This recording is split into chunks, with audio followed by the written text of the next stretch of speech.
तो स्वागत है आप सबका एम्बापे टू रियल मैड्रिड के एपिसोड नंबर 1,32,334। सारे नंबर रैंडमली मैंने पिक कर दिया, लेकिन अगर यार तुम अभी एम्बापे की खबर को सुनोगे ना तो उसमें दो दिक्कतें तुमको दिखेंगी। देखो, पहली चीज़ तो ये कि वॉलेटाइल है, मतलब अभी कुछ बाद में कुछ। अभी ये हो जाएगा कि Mbappe to Real Madrid confirm होता हुआ दिख रहा है, तो बाद में ये हो जाएगा कि रियल मैड्रिड का तो प्लान ही नहीं है। फिर उसके बाद ये हो जाएगा कि एम्बापे पलट सकता है, तो उसके बाद ये हो जाएगा कि पीएसजी के माई बाप का प्लान चेंज हो गया। लेकिन दूसरी चीज़ ये है कि एक्चुअली में आपका खुद का परसेप्शन में ना वो भी कहीं ना कहीं चेंज हो जाएगा। मतलब स्टोरी तो है ही, मतलब ये वाली चीज़ हो जाती है ना कि अल्टीमेटली अगर आपको मीडिया समझ में आ गया कि मीडिया मेस्सी बारसा या फिर मेस्सी के बीच में जो टॉक्सिसिटी है उसको फैलाना चाह रही है, as a Barca fan, as a Messi fan, तुमको पता है कि हो रहा है, तो तुम अपने आप को प्रिपेयर कर सकते हो। लेकिन इस केस में तुम अपने आप को प्रिपेयर नहीं कर पाओगे। एट टाइम तुम अपने आप को थोड़ा प्रो रियल मैड्रिड देख सकते हो, एट टाइम तुम अपने आप को थोड़ा प्रो एम्बापे देख सकते हो, लेकिन एट टाइम हम सब मिलके एंटी पीएसजी हो सकते हैं। प्रो पीएसजी कोई नहीं हो सकता, नहीं हो सकता। हाँ, लेकिन आज के एपिसोड में, इस पर्टिकुलर एपिसोड में एक्सक्लूसिवली हम इस पे बात करेंगे, क्योंकि मैंने फुटबॉल डेली में जान के इस पे बात नहीं करती, क्योंकि इस पे अपन को टाइम चाहिए। इसमें हम आज थोड़ी बारीकियों पे बात करेंगे, आज उन पॉइंट्स पे बात करेंगे जो कि आप इस डील को शेप अप करते हुए दिख रहे हैं। एंड ऑफ कोर्स आज के इस एपिसोड की अगर थीम की बात करें तो वो उस तरीके पे होने वाली है कि कैसे अब Mbappe to Real Madrid actually में अब कोई सपना या फिर एक्चुअली में कोई एक परियों की फेरी टेल नहीं है, बल्कि अब हकीकत होती हुई जा रही है। और उसके मेरे पास काफ़ी सही पॉइंट्स हैं। अब देखो, सबसे पहले तो इसको ऑफ कोर्स ओरिजिन समझना पड़ेगा कि ये उभर के कहाँ से आ रहा है, as such all of a sudden ये सारी चीज़ें निकल के कैसे आ रही है। तो देखो, हाल ही में यहाँ पर अगर हम 3-4 स्पेनिश रिपोर्ट और 3-4 फ्रेंच रिपोर्ट की बात करें तो उन्होंने ये चीज़ कंफर्म करी है कि भैया हाल ही में वेडनेसडे को एक मीटिंग हुई थी एम्बापे और एमिर के बीच में, यानी कि इनके माई बाप। अब ऐसे में यहाँ पर जब ये मीटिंग हो रही थी तो उसमें यहाँ पर एम्बापे ने अपना एक सटल स्टैंड रखा था। मतलब ऐसा सच एम्बापे वहाँ प्रेजेंट नहीं था, एम्बापे की टीम वहाँ प्रेजेंट थी, तो उसने वहाँ पे एक सटल स्टैंड रखा कि देखो यार, मैं रिन्यू नहीं करूँगा, लेकिन हाँ, मैं अभी ऐसा सच जाने के मूड में नहीं हूँ, तो तुम जो कहोगे हम तो उस पर डिपेंड करते हैं। और लाइक ऐसा सच मेरा कोई है नहीं कि मैं रियल मैड्रिड को 2023 में ज्वाइन करना चाहता हूँ, या फिर मैं रियल मैड्रिड को 2024 में ज्वाइन करना चाहता हूँ। मैंने बस तुमको सिर्फ इतना बताया कि मैं पीएसजी के साथ 2024 के बाद नहीं रहूँगा, आज की तारीख में ये भी बोल दिया। ऐसे में यहाँ पर पीएसजी इस बार उल्लू नहीं बनने वाली थी, और पीएसजी का बहुत बिल्कुल सटल है कि अब बहुत हो गया और अब हम किसी प्लेयर के सामने घुटने नहीं टिकाएंगे। चल झूठा। ऐसे में यहाँ पर अमीर की अगर हम यहाँ पर रिपोर्ट्स की बात करें तो उन्होंने यहाँ पर कंफर्म कर दिया कि देखो भैया, सीधी बात है, तेरे जैसे प्लेयर पे जिसपे हमने लगभग 500 से 600 मिलियन इन्वेस्ट कर रखे हैं, और अगर अभी सैलरी की बात करें भाई, तेरे को 100 मिलियन और उसके ऊपर हफ्ते का एक, मतलब इतनी ज़्यादा सैलरी ले रहा है, और उस पर बोनस भी मिलेगा लगभग 200 मिलियन, तो तू एक सीज़न के और ले लेगा।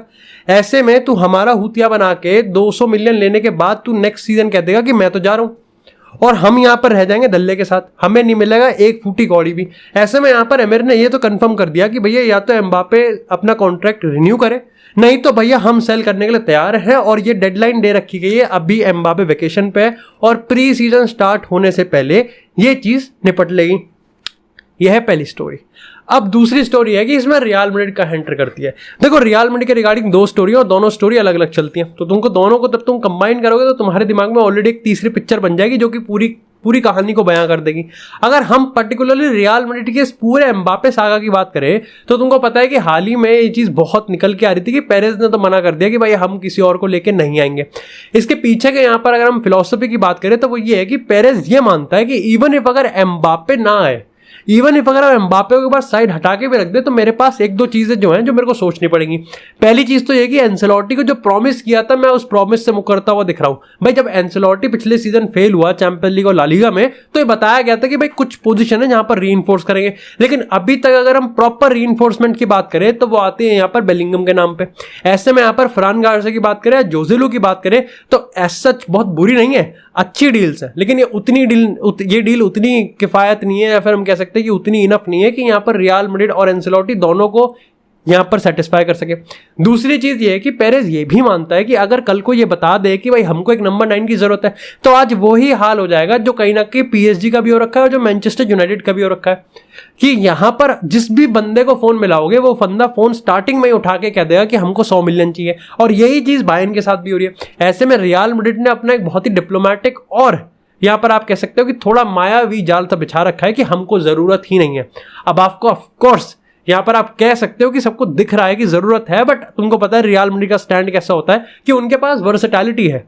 अल्टीमेटली वो मार्केट में ये बात फैला देंगे कि Rodrigo as a number 9 use होगा और वाल्वर्दे राइट विंग पे यूज हो जाएगा। इसके पीछे का साइन ये है कि एक तो मिडफील्ड आपके पास इतनी है, तो आप ये कर सकते हो और ये चीज कर रखी है तो मार्केट बिलीव भी करेगी। अच्छा, तीसरी चीज यहां पर ये इंपॉर्टेंट है कि रियल मैड्रिड ये मान के चलती है कि भाई देखो हमने इनडायरेक्टली हिंट भी दे रखा है, देखो हमने जोजेलू की साइनिंग कर ली, हम रॉड्रिगो को नंबर 9 खिला सकते हैं, हम वाल्वर्दे को हाइब्रिड विंगर खिला सकते हैं, हम सारे काम कर सकते हैं जो कि हम एम्बापे के बिना भी कर सकते हैं। लेकिन हमने एम्बापे को इनडायरेक्टली ये भी दे दिया कि हमने नंबर 9 की जर्सी अभी भी खाली छोड़ रखी है, यानी कि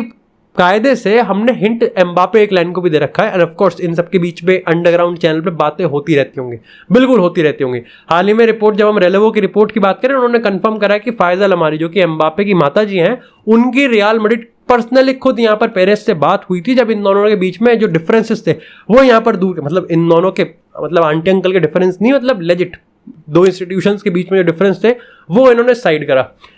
अब बात करते हैं इसमें एम्बापे और पीएसजी का क्या रोल है। अब देखो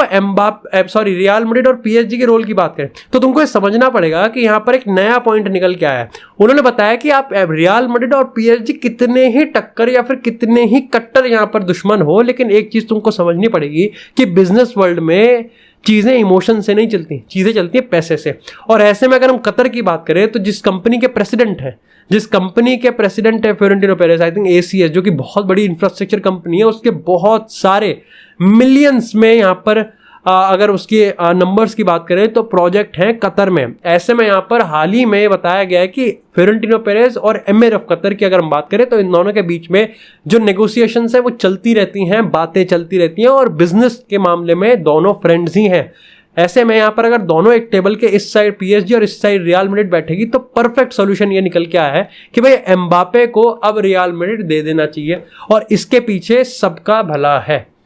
अब यहां पर इंपॉर्टेंट चीज ये कि जो प्राइस टैग निकल के आया है वो है 250 मिलियन का, यानी कि 200 मिलियन प्लस 50 मिलियन बोनस का। और ये भी सबको पता है, अगर आप ये मान के चलो कि real Madrid even if publicly कुछ भी आगे कह रही है, लेकिन उसके पास दो चीज है भाई, या तो वो कह रही है पैसा तो उतना ही है, या तो हम ये पैसा पीएसजी को दे दे, या फिर ये पैसा हम एम्बापे के लिए बचा के रखे as a signing on bonus. और यहीं पर ही मैंने एक फुटबॉल डेली के एपिसोड में तुमसे शेयर भी करा था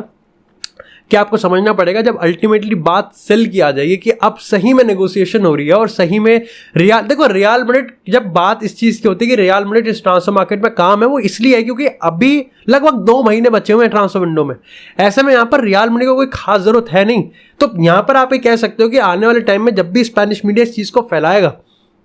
कुछ भी हो सकता है कि रियल मैड्रिड पहले प्री सीजन को चेक करेगी, रियल मैड्रिड इस साइनिंग को भी इंटरप्रेट कर सकती है। अल्टीमेटली रियल मैड्रिड कुछ नहीं करेगी, रियल मैड्रिड एम्बापे का वेट करेगी कि एक अपॉर्चुनिटी अराइज हो। और अगर इन केस, अब इसकी पॉसिबिलिटी बहुत कम है कि एम्बापे नहीं आएगा रियल मैड्रिड, बहुत ही ज्यादा कम है, और इसमें तो ना के बराबर ही इसकी प्रोबेबिलिटी है कि वो 2024 में भी नहीं आएगा। 2023 में तो खैर ये मैं मान के बता चल रहा हूँ कि 85 और 15 का है, 85% वो आ रहा है, और 2024 में तो इट्स लाइक 95 है। खैर ऑफ कोर्स तुम में तो काफी लोग कहेंगे कि ये 2022 का सीन था, लेकिन अभी सीन समझ में आ रहा है। अच्छा, एक जो यहाँ पर एम्बापे का एंटराज है वो ये मान के चलता है कि जब बात रियल मैड्रिड और पीएसजी की सुलह हो जाएगी कि भाई ठीक है अब तो नेगोशिएशन हो रहे हैं, अब बिक रहे हैं, ऐसे में सवाल आएगा एम्बापे का। भाई एम्बापे का देखो, उसको पता है कि एज सच मेरे पे तो पैसा नहीं आ रहा 200 मिलियन, मेरे को तो सैलरी मिलेगी, अब मैं यहाँ पर पीएसजी का बोनस भी छोड़ने वाला हूँ और मैं यहाँ पर रियल मैड्रिड का साइनिंग ऑन बोनस भी छोड़ दूंगा, जो कि signing on bonus of course as a free agent बहुत ज़्यादा होता है, एज अ फ्री एजेंट नहीं होता ज़्यादा। ऐसे में यहाँ पर क्या एम्बापे इतना इकोनॉमिक पंट लेगा? और यही एक चीज़ आप कह सकते हो कि आप जितने भी एम्बापे के डिप्लोमेटिक आ रहे हैं वो इसी से हो सकते हैं कि भाई वो अपना 200 मिलियन क्यों खाए। मैं पहले भी कहा था, कोई यूरोपियन मार्केट में सऊदी ऐसी डील ले रहा है, सऊदी ज़्यादा पैसा ले रहा है, ये भी अपने आप में काफ़ी टैलेंट की बात है। लेकिन दूसरा सवाल ये है, काफ़ी लोग ये कहते हैं कि हालैंड को ऐसे ट्रॉफी जीतते हुए और हालैंड को एम्बापे को पीछे छोड़ते हुए ट्रॉफीज के मामले में, और अगर बैलन डोर पोडियम की बात करें तो वहां पर भी लियोनेल मेसी को कांटे की टक्कर मिल रही है। ऐसे में एम्बापे का जीतो मचलता होता ना, जीतो मचलता ही होगा कि भाई क्या सीन है। और ऐसे में पीएसजी के साथ एक और सीजन बर्बाद करना उसके लिए तो है नहीं। दूसरी चीज ये है कि इस बार पहली बार ऐसा लग रहा है कि एमिर एम्बापे से ज्यादा नेगोशिएशन पे फोकस कर रहा है। जहां पिछले कुछ की अगर हम बात करें तो पैसा कितना ही ले लो लेकिन एम्बापे रख लो। या इस बार ये लग रहा है कि एम्बापे तो गया भाड़ में, पहले पैसों की बात कर लेते हैं। अगर ये रुकेगा तो इस पे इतना खर्चा, अगर ये जा रहा है, पहली बार कहीं ना कहीं लोग ये कह रहे हैं कि एम्बापे, नेमार से ज्यादा एम्बापे को पीछे छोड़ना ज्यादा सही समझती है पीएसजी, क्योंकि अल्टीमेटली अब पीएसजी को भी लग रहा है कि एम्बापे कुछ नहीं कर रहा, हर बार से पीएसजी को अपने सामने घुटनों पे टिका रहा है और जितना पैसा मांग रहा है उतना पैसा मिल रहा है। ऑफ कोर्स ये चीज रियल मैड्रिड में नहीं हो सकती, लेकिन अल्टीमेटली उसको भी पता है कि पीएसजी एक कैश काउ मशीन है कि भाई जितना पैसा खींच सकते हो उतना पैसा खींच लो, वो ड्रीम तो है नहीं खेलने के लिए। और ये चीज इस बार पहली बार